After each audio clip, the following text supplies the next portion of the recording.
Huwag ka nang hawak ng silinyator, itadya ka mo lang. So ayan, paanda rin na natin. So ayan oh. Quality ba? Ayos. Okay. Okay, di ba?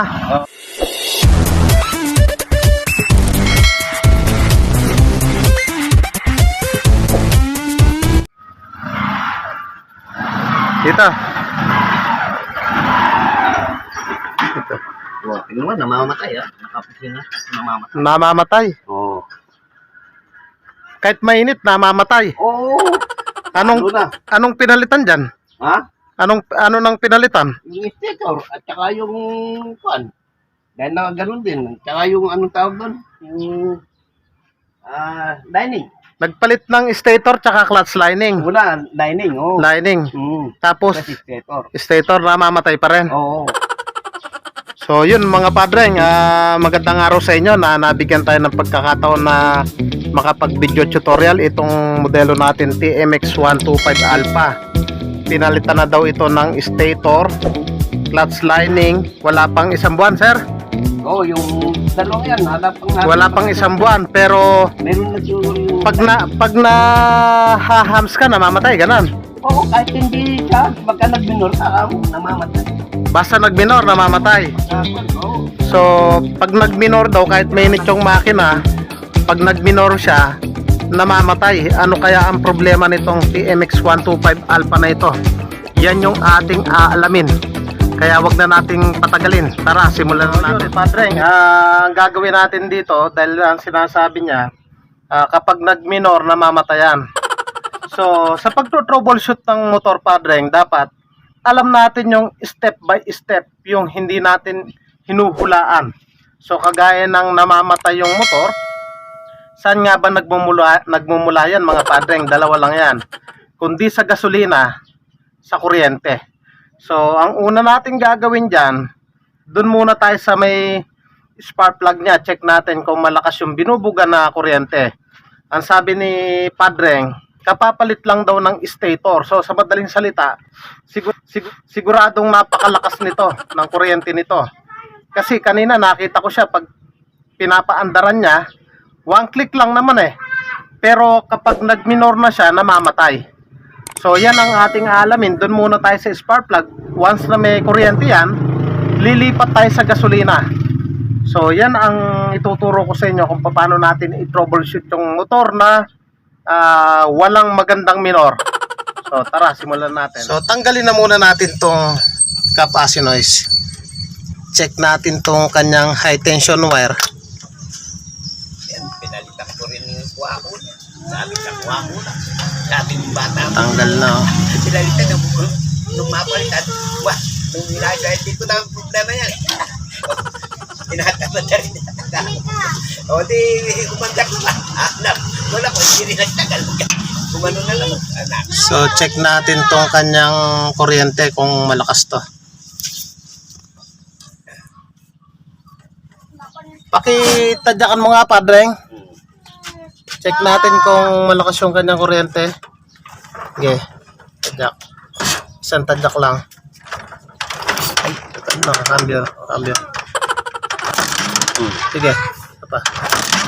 Ano, lakas oh. Sige. Oops, okay. So sa pagkakataong yan padreng, malakas yung kanyang kuryente. So wala dyan yung problema. So balik na natin yan. I-check natin tong spark plug nya. Check natin kung ano yung kondisyon. So check natin yan. Tanggalin na muna natin. Bago din yung spark plug ko eh. Yan bago, kailan dagding pinalit yan? Eto. Oo. Bago lang din to. Oo, bago lang din. So check natin to. Sabi ni padreng bago lang din daw. So syempre dapat i-check na rin natin to kung ano yung kondisyon.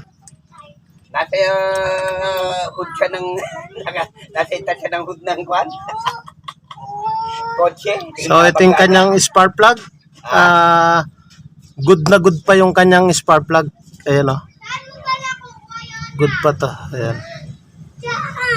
Good pa to. Pwede na nating ibalik to. Wala dito yung problema, patreng.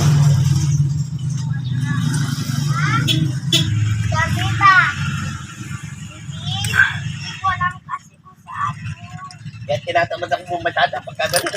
Kaya kaya, Panay namamatay. oo. Habang konting dito na babatay. Maloko na eh. Oo. Saan ka ba nagpapagawa? Ay, yung kwan, ay, ayun sa dalawang yun. Yung sa pinagbilang ko ng kwan. So ayan, nabalik na natin. Ang next step natin dyan, dito tayo sa may gasolina. Dito sa ating carburetor. So i-check natin to. So lipat tayo dun sa kabila. Wala din. So tanggalin natin tong dalawang tornilyo, 10mm yan. So tanggalin na muna natin tong hose.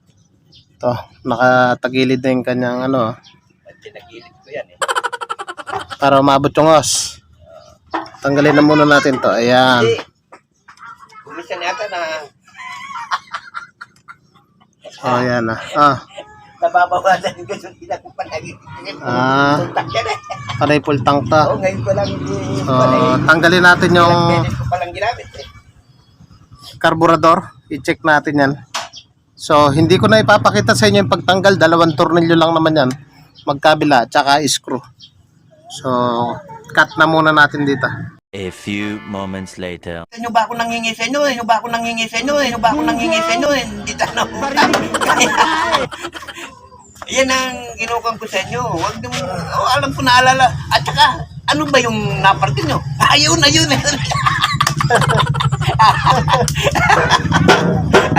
ika. Ayun nga, may inaasahan ko eh. Ay, nakaka ko naman. Kahit kailan ka ako, hindi naman ako pumupunta dahil alam ko yung marami rin yung mga kapatid ko eh, nangangailangan. Pero ako ginawa ko, gagawin ko lahat ka kung gano'n.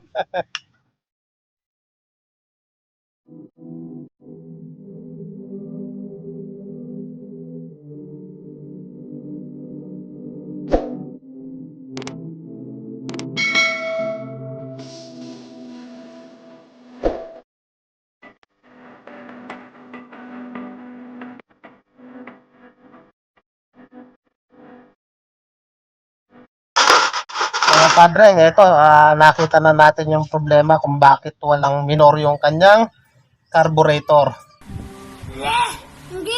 So ito, pansinin nyo to, Padre nga. Tingnan niya. Itong part na to. So ayan o. Kita nyo ba? Wala na yung kanyang ere. So wala na yung kanyang ere. Iyan ang pinagmumulan ng walang minor. So, pabibilan natin siya ng repair kit. Ako na yung bibili sa bayan kasi may bibilin din ako. A few moments later. Ayun ang the best, no? So, ayan yung nabili natin na repair kit. Wala daw ganito lang. So, set talaga siya. Ayan, o. So, kakasana natin to. Etong kanyang carburetor, napabuga na natin to ng hangin doon sa shop. So kabit na natin to. Kasi panay pinakikialaman ng mga apo ko eh. Nabubuisit nga ako. Gunggong! Barinig kita sa mukha eh!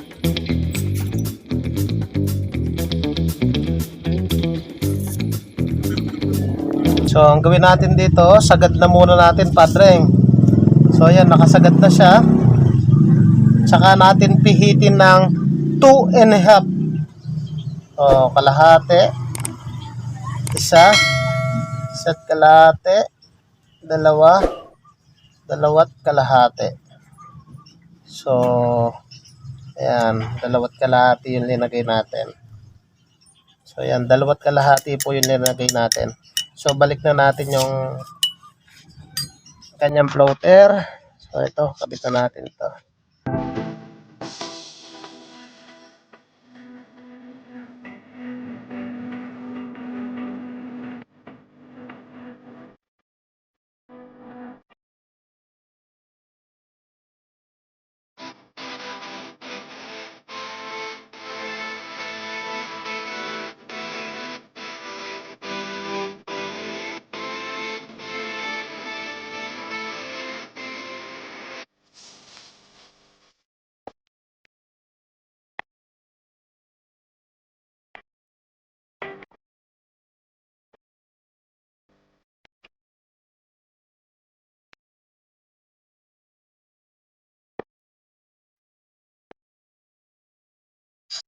So ayan ang kinabit nating kanyang ere mga padre. Panti MX155 to tong kanyang ere. So pwede na nating ibalik doon. A few moments later. So ayan mga padre, nakabit na natin yung ating carburetor. Ang pinalitan lamang natin dito yung kanyang ere. So nag-adjust po tayo dyan ng 2.5. So ang mangyari dito sa motor ni padre, nahulog yung kanyang ere. So tapos yung hose niya rito, eto pinagmumulan din ng cause lang bakit nawawalan ng minor to eh. So nakatanggal din to kanina. So ayan, nakabit na natin. Ang halaga nito, repair kit pala to pag namimili. So wala pa lang per piraso ito. Pang TMX 155 siya, ayan 120 yung kanyang halaga. So kinuha lang natin yung ere. Tapos kinasa na natin. So testingin nating paandarin ngayon. Paki-paandar mo. Huwag ka nang hawak ng silinyator, itadya ka mo lang. So ayan, paandarin na natin. So ayan quality ba? Ayos. Okay. Okay, di ba? Oo. So ayan, medyo gumanda yung kanyang minor. Medyo mataas, so itotono natin yung kanyang minor. Sige, okay na yung babaka, i-adjust natin yung minor. So ayan siguradong kahit ma-traffic, ma-hams, hindi na mamamatayan. So yan po ang lagi natin chinecheck yung area na yan. Minsan nahuhulog talaga yan pag mali po yung adjustment. So yan, adjust natin yung kanyang minor.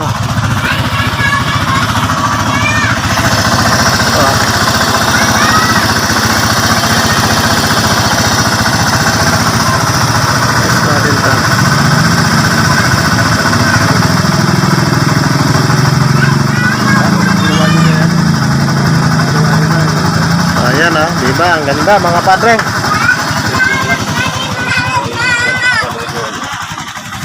So yun lang ang sikreto mga padre ngayon. Shout out kay Sir Alberto Dahil from Mandama, Hermosa, Batangas. Ang thumbs up dyan Sir. So ayan Okay. sige. Thank you. Huwag ka madadala. Palagi na lang.